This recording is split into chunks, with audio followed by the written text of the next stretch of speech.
Hello, everybody, and welcome to Humanity's Heart. My name's Dr. Robyn Mills, and I'm really happy to be with you today. And I'm going to introduce you to my special guest, Shannon Anderson. And Shannon is an elementary teacher. Hi, Shannon. Hello. She's a children's book author and a Deed a Day founder. I'd really love to know about that. And a mum of two girls. So welcome to Humanity's Heart, Shannon. Thank you. It's great to meet you. So I'd love to know about a Deed a Day. Sure. So many years ago, when my girls were younger, we had, it was one of those times where my girls were in just about every activity known to man. And we were kind of meeting each other, coming and going. And it was just a very busy time. And we kind of felt like we were kind of on an assembly line, a conveyor belt. And it was just like going through the motions, checking off the boxes. I'm trying to cook meals and be taxi mom and all of those things. Yeah. And there was a day where it just kind of all came together and just got very stressful. I remember the day, actually. I was stirring chili on the stove. I had my phone, cradled on my shoulder, and I had one daughter, pulling on me here, and another one coming in the door with my husband. And, I had this little bit of time to get the food on the table before they needed to leave for youth group.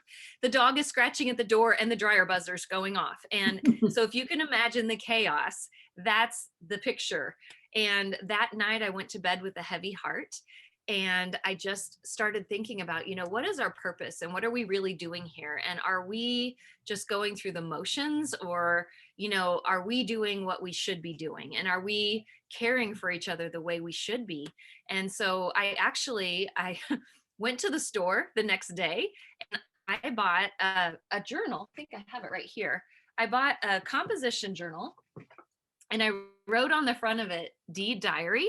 And I had a little family meeting with my family. I sat down my husband and my kids, and I said, you know what? We need to do something here where we're thinking of others more and not of ourselves all the time, and just thinking about, like, what do I get to do, and helping each other out. And so we started doing this where we wrote down, so I would have the date, and then I would have me, Matt, Emily, Madison, and every night at dinner, I would ask, like, Emily, what did you do for someone today? Maddie, what did you do for someone today? Here's what I did. And my husband would say what he did. And it became this wonderful experience where we were changing how we were looking at the day. So instead of looking at, what is going to happen for me today, it was scanning the world for what can I do for others. And I knew it was working when I started to see my kids like coming down to my classroom after school, and they would be just so excited to tell me the reaction they received from someone when they did something kind for them. And the night before, they would already be planning out what they were going to do for someone the next day. And sometimes it was just a matter of, every time I have the chance today, I'm going to hold the door for someone, or I'm going to give so-and-so a compliment or make them a card. Or some mornings it was something like going to the bakery and buying a dozen smiley face cookies and putting them in separate bags and handing them out to people randomly and just saying, have a nice day. I remember my daughter stopping me in front of the school and saying, Mom, stop the van. I want to jump out and give the crossing guard one of these. And so she handed him one and said, have a nice day. And so what it became was this wonderful thing that changed our perspective, but it also started having some ripple effects. So once we had done this for a while, and we recorded those for a whole year in this Deed Diary until it became, a habit and a part of our lives. And then I started feeling, this kind of like all of these different things were coming together and causing great things to happen. And there was a day when my daughter, Maddie, came to me and said, it was one of our nights where we were writing down what we had done for others. And she said, one of my friends said that she doesn't know who Jesus is and that she's never been to church. So tomorrow for my good deed a day, can we get her a Bible? No. And keep in mind, this is a public school. And so I'm like, well, okay, we can do this. She can hand it out. I can't, but she can hand it out. Yeah. And she did. And then that night when I was writing down, like she told me, the reaction and everything, I said, so how did that go? Was she excited? And she said, well, when I gave that Bible to her, there were some kids around me that said they didn't have one either. And so I'm wondering if we can get some more and give them out. And so we started giving out Bibles at Wow. school. But here's the best part, okay? Yeah. So we're driving to school and Maddie hands me up this tattered half sheet of paper. And she says, will you make copies of this when we get to school? And I was like, sure, what is this? And she had on her own, as a 9-year-old, mind you, Yep. she had found different places in the Bible, like John 3:16, important verses, but Yeah. she also searched out on her own places where these kids who have never been exposed to the Bible or have never been to church may have heard of things like Noah's Ark and, the beginning of Genesis where, God creates the world. And when Jesus is born, she wrote these down, found the passages in the Bible, and said that she was meeting these kids under the big tree on recess to lead a Bible study. And so I said, of course, I'll make copies of this for you. That is incredible, isn't it? Yes. Wow. And so that's what how a it all heart. started. Yeah. And the day-to-day is just incredible, isn't it? And what you've done is create just this beautiful experience that will follow her for the rest of her life. Right. And it led me to ending up, I started a Fellowship of Christian Students club at my school that was Yeah. allowed to meet the hour before school. Since it was a public school, I couldn't do it during Yeah. school hours. Yeah. It ended up becoming the biggest club in our entire school. I had kids showing up an hour early on Fridays to come and learn about Jesus. Yeah. And I ended up, it was such a good experience for our family that I sent our story and what happened to Chicken Soup for the Soul. Oh, And I they put love it in, Chicken Soup for the Soul. yes, Yeah. they put it in Find Your Happiness. And then 2 years later, they put it in the book Raising Good Kids. And then they put it in 2 years later in the book Simply Happy. Yeah. And then a couple years after that, I was sharing all of this at a Christian writing conference that I had gone to. And I had an editor ask me if I would write a whole book of just what we did and what the ripple effects were and how it grew our faith. And so this came out just this year, a D to day. That is So yeah, great. and it just continues to ripple. So it's just been a real blessing. That night stirring chili Yeah. stirred our hearts, and we ended up having some great things come out of it. That is just such a beautiful, heartwarming story. I can imagine that, I can imagine being in that moment of absolute frustration, but you allowed it to turn into something beautiful. You listened to your heart, and you let your heart talk to your mind. I mean, that's wonderful, isn't it? And say to people, take your ears down here and listen with your heart. Listen to what your heart has to say. That's right. Have you written other books as well, Shannon? Yes. That's my first book in the Christian market. Yeah. Most of my books are actually for kids. So I write a lot of books on social and emotional topics. So like Penelope Perfect is about a perfectionist and Coasting Casey is about an underachiever. I have a couple of books on growth mindset. So about believing in yourself, learning from your mistakes. And my newest book that's coming out March 9th is Too Shy to Say Hi, which is of course about a girl who's shy. We can't see it. Yep. There I'm it is. sorry. And deals with social anxiety. So, I mean, I have others, but a lot of my books are on those social and emotional topics that are ways that I think can launch conversations for kids to have and to be able to relate to these characters and see that they're not the only one that struggle with these things. Oh, that's fantastic. And they sound like they're really gentle too, like Penelope Perfect, for example. And there are children who get pigeonholed into certain ways of being and thinking, and people have expectations of them.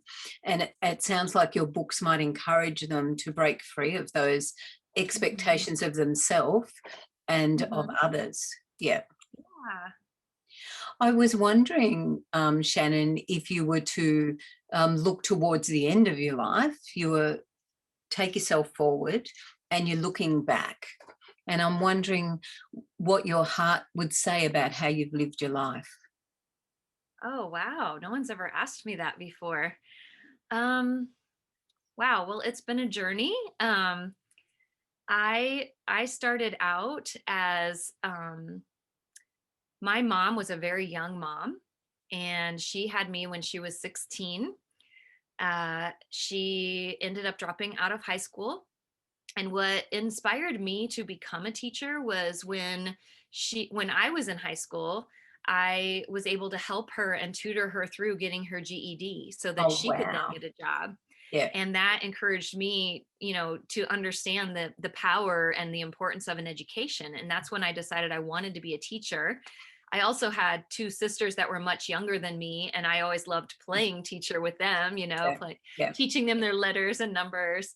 And then my high school job was working in a library, and I was in the children's section. So the whole downstairs was the children's area, and that was my job from 4 to 8 at night. I was the children's librarian in the high school, and that's when I fell in love with books again and knew that I wanted to be a teacher.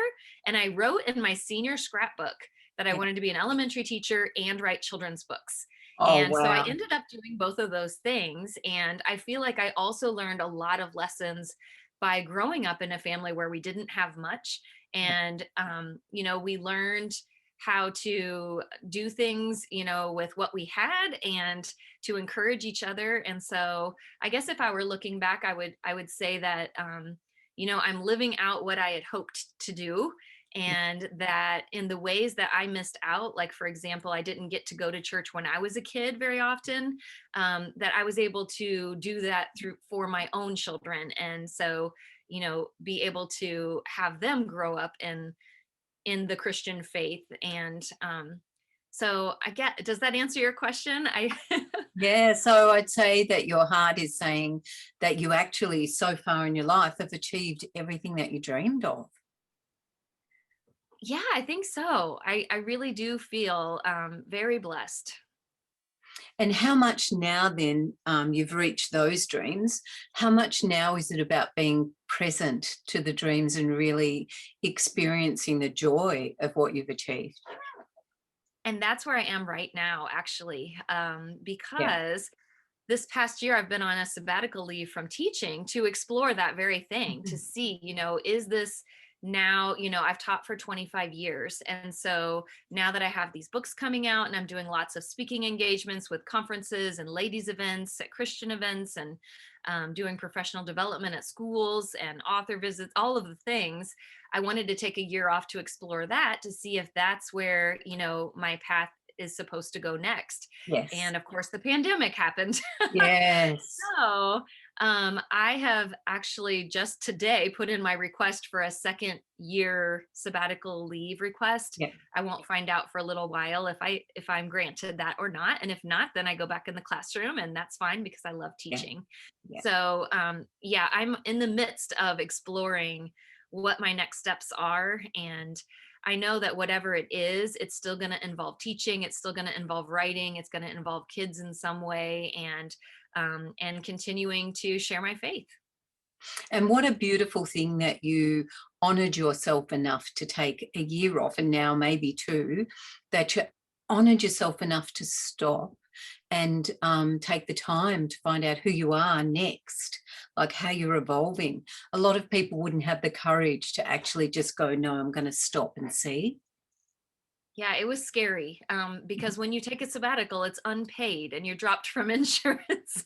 And I Right. have a daughter in college and another one going into college in Yeah. another Yeah. year. So it is very scary.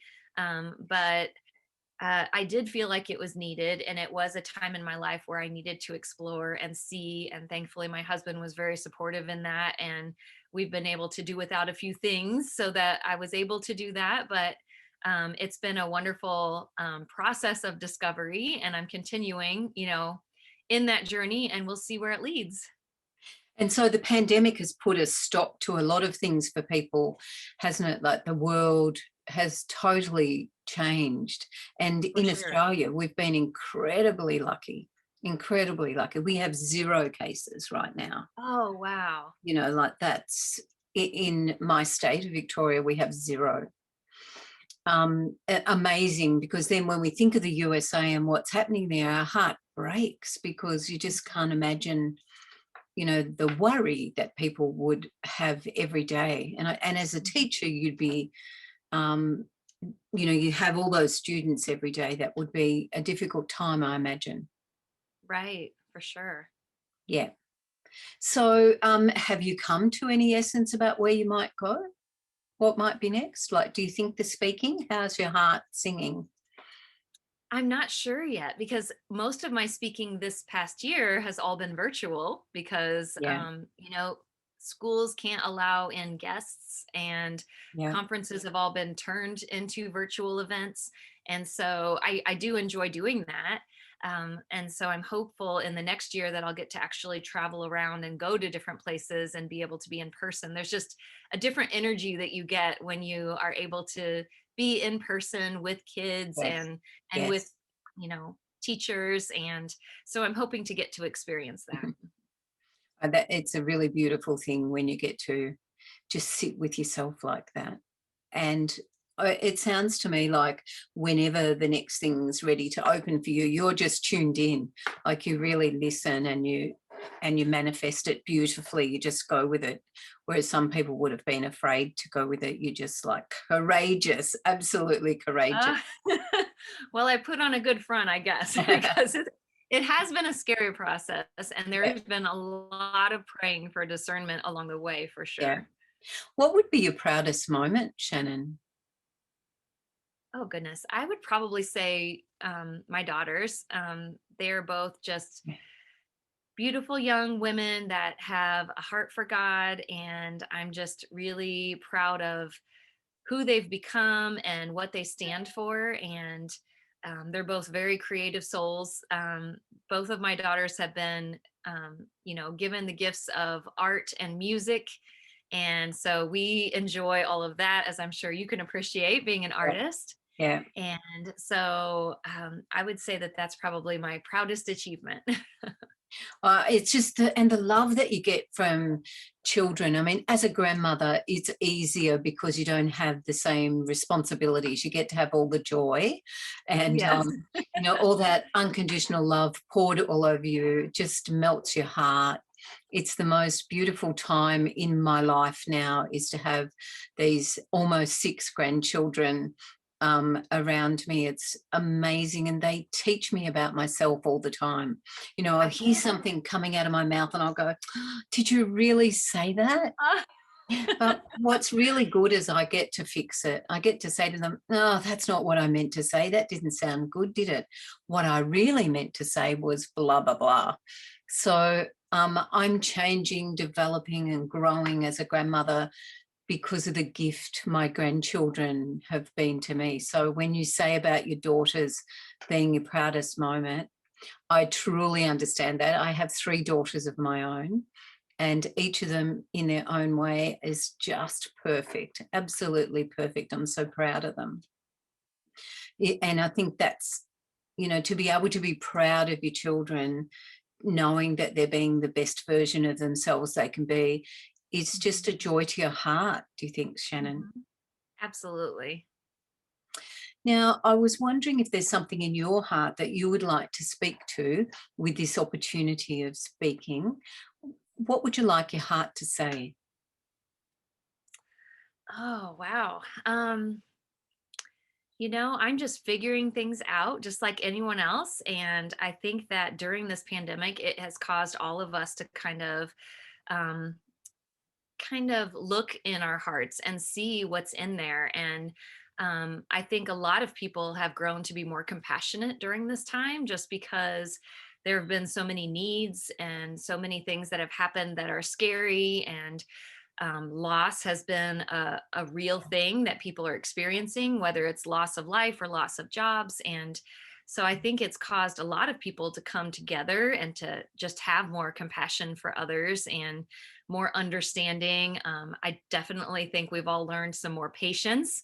Yeah, We have to wait for things to open, or we have to wait to be able to do the things that we want to be able to do, or we have to be tolerant of others. And there is a lot of division as far as who is pro mask and who is not, and who is pro vaccine and who is not, and all the political things. But I think all in all, I think that we have probably come together more as more compassionate and tolerant and patient people, and that is a good thing. And there, just like Mr. Rogers always says, you can always look for the helpers in the situations that are terrible, and you can always look for that silver lining and the way that people are coming out to help each other, and the blessings in the tragedies. Yes. So we had it when we first went into lockdown. We had people, of all the things that you might choose that you needed and that you were worried you wouldn't be able to have, well, people in Australia emptied the supermarkets of toilet paper. Yes, same here. It just, like, of all the things you want in the world, how about fresh fruit and vegetables, or lots of milk for your coffee? But no, we went crazy on toilet paper. Yes. It's fascinating, isn't it? We don't want to live without toilet paper, and it is a really important thing, but it's interesting how it's highlighted issues that we might have with ourselves, or just shown us who we are. So I wanted to thank someone for doing something, so I took them a packet of toilet paper because I thought, you know what, this is a thing that's harder to get in the world right now than anything else. So I took right. toilet paper, and we I just think it was laughed. a pretty common Christmas gift this year. And we just laughed because really, who would have thought, a year ago that we'd have empty supermarket shelves and we'd have, but, there are some, people pulling together. I really like the compassion and the way that we've moved together, and masks aren't comfortable, but when you put on a mask, you're saying to the world, I care about you, and Right. I want to protect you from this virus. So I think we just need to stand in gratitude because we're here, we're alive, we have people around the world creating a vaccine to help save us. It's an amazing time really to be living in. Yes, for sure. So what I really love is your deed a day, and I'm wondering to ask you, do you also do a deed for yourself every day? Oh gosh. Not like as an intentional thing. No, I don't think. I have my own little routines. When I first wake up in the morning, I post something on, I have a D-to-Day Facebook group that we share blessings and heartwarming stories and inspirational videos and quotes and things. And then I take some time to do a devotional and Bible reading. And so I'm trying to give my first part of my day, the best part of my day, to God, and then, go on to my exercise and getting ready and breakfast and all of that. So I guess in a way that's kind of, doing something that's important to me. And so in that way, I think it's a gift to myself to be able to do that. Yeah. And I'm wondering, would you like to read us something from the book that's coming out? Is there any excerpt or some way that you could read some of it? From this one or from the... Whichever you choose. Oh, okay. So let's see. Wow.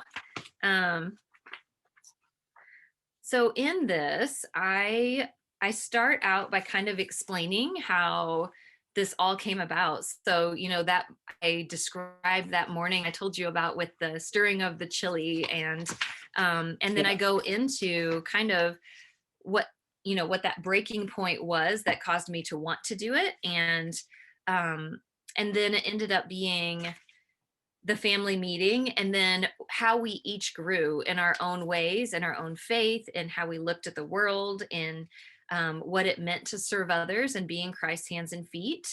And then in the back, I also shared, I tried to come up with and brainstorm as many things as I could. So I came up with in the very back 100 ideas to get you started. Oh, And wow. so Yeah. all of the different, a whole list of things that you can use for World Kindness Day or Random Acts of Kindness Day or just every day.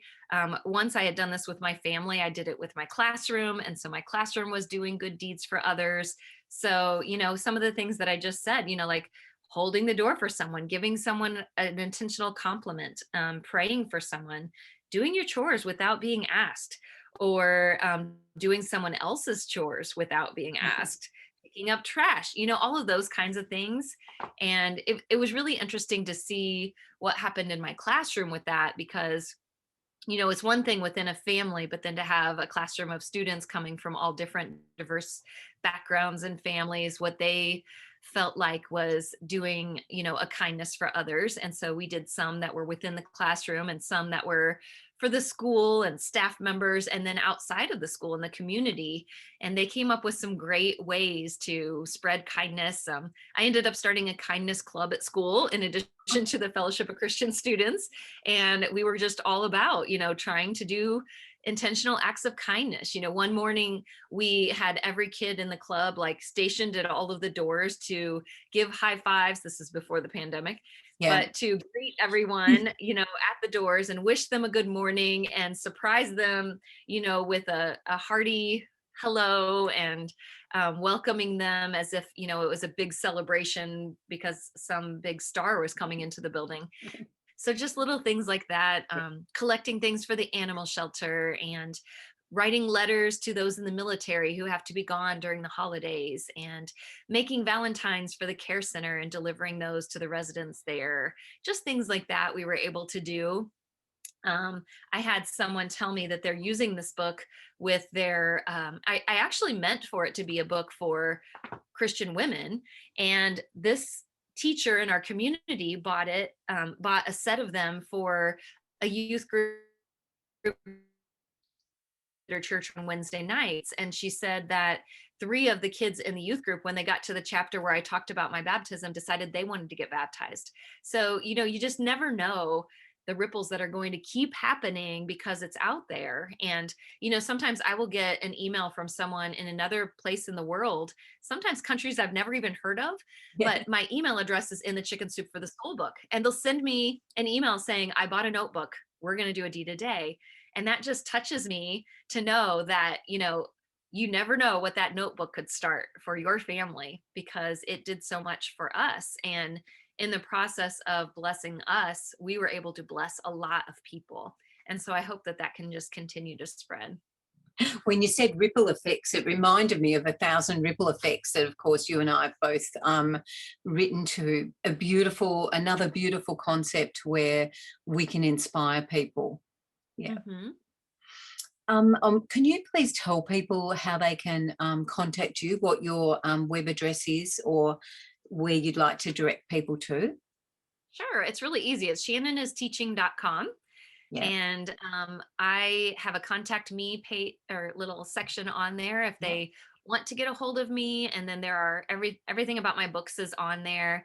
I'm also starting to teach inspire I'm aspiring writers who would like to write picture books. I'm starting to do full day workshops to help other writers that would like to write for kids. And I also do workshops for teachers and for schools and conferences. I do ladies events. So all of that is on there as well. So Absolutely yeah. fantastic. And what I love too is it's hard copy. You know, I'm presuming that you believe that hard copy is more important than digital copy.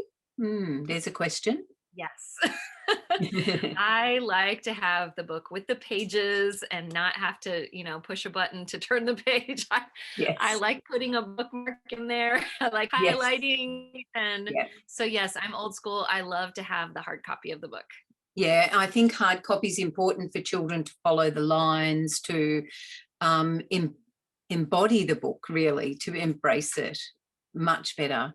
It has been an absolute delight to talk to you today, and my heart's just singing with the difference that you make in the world. It's just, I really feel heartful after having spoken to you. So thank you so much for helping us live with humility and to think about doing kindness and good deeds for people every day. It's really been beautiful. Thank you, Shannon. Well, thank you so much, Robyn. It was wonderful to meet you, and I was honored to be invited to talk to you today. Thank you. So I hope today's interview with Shannon has energized, engaged, and expanded your heart. And until we meet again, may your heart beat to the rhythm of humanity's heart.